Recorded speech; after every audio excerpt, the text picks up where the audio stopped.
Well, what's up, guys? My name is Jackson, and I'm one of the life group leaders here for the 12th grade guys. And I wanted to talk to you guys tonight about the bison. I came across this fact about a year or so ago, and it has helped me make decisions and helped me look at situations I face in life, and I wanted to share it with you guys. So in places like Colorado, there is...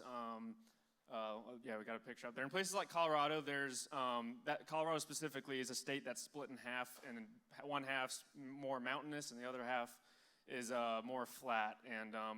And in that specific area, there's places where both cows and bison live in the same area, and there's a distinct difference between the two animals, and that is when a storm comes.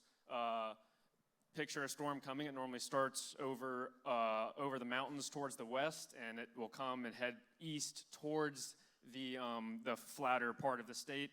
And the key difference between the two is the cows, when the storm comes, they'll either huddle together and wait out the storm, or they will actually turn and head east, running away from the storm. And if you know anything about cows, they're not very fast, so the storm eventually catches up to them, prolonging their time in the storm.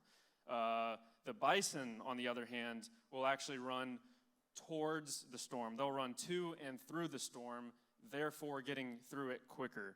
And I think this is a fitting way that we can look at life's obstacles, not avoiding them or just hoping they go away, but taking them head on.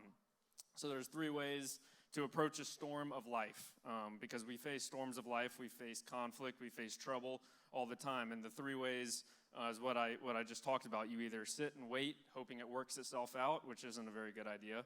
You head away from it, running from your problems of life. Normally they will eventually catch up to you, and you'll have to face them at some point, so you prolong your time in that problem. Or you can run to and through the storm like the bison, facing your conflicts and troubles head on, getting through them quicker and with less issues.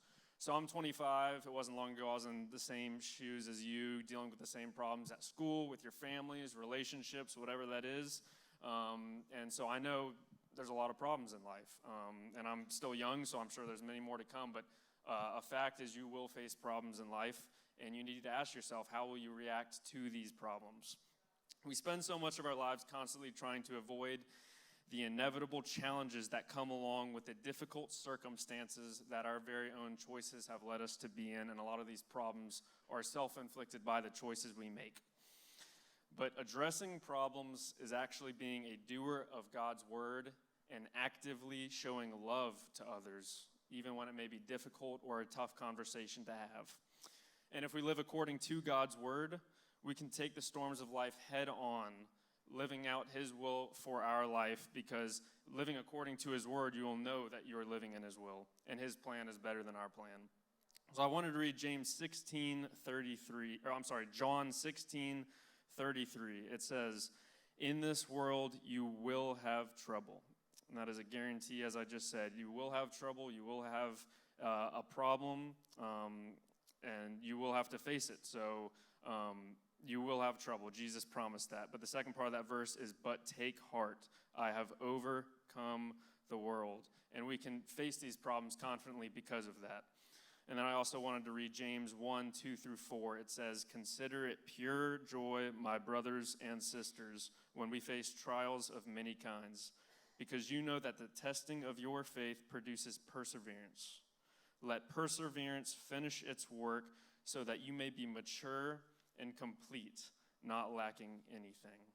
Persevering through trials grows our faith and builds our character. And what James is saying here is that God will bless you abundantly and grow you when you persevere through trials of life. A quote I wanted to read to you guys I read that I thought was fitting is that God is employing the difficulties of life as tools of grace to produce character in you that would not grow any other way. So these problems and troubles we face aren't wasted. They're not just to make your life harder, but God uses these as tools to grow you, mature you, and after you get through them, you can also help other people through them. The trials or troubles may not make sense to you, and I think that's something important to note. Sometimes it doesn't seem like it worked out for your good, but that doesn't mean that God's plan isn't good. He may be removing things or people from your life to draw you closer to him. The hardest part about addressing the problems and conflicts you face is being scared it won't work out the way we want it to. God's plan sometimes looks a lot different than the one we have or want for our lives as well, but we can give the outcome to God and trust his plan, and we can go through the storms of life confidently when we trust his plan. So like John 16:33 said, if I had a bottom line, it would be this: we can be confident to attack the troubles or problems in life head on because Jesus has overcame the world. We should be like the bison. So how will you face the storms of life when they come? Will you be like the bison? Thank you.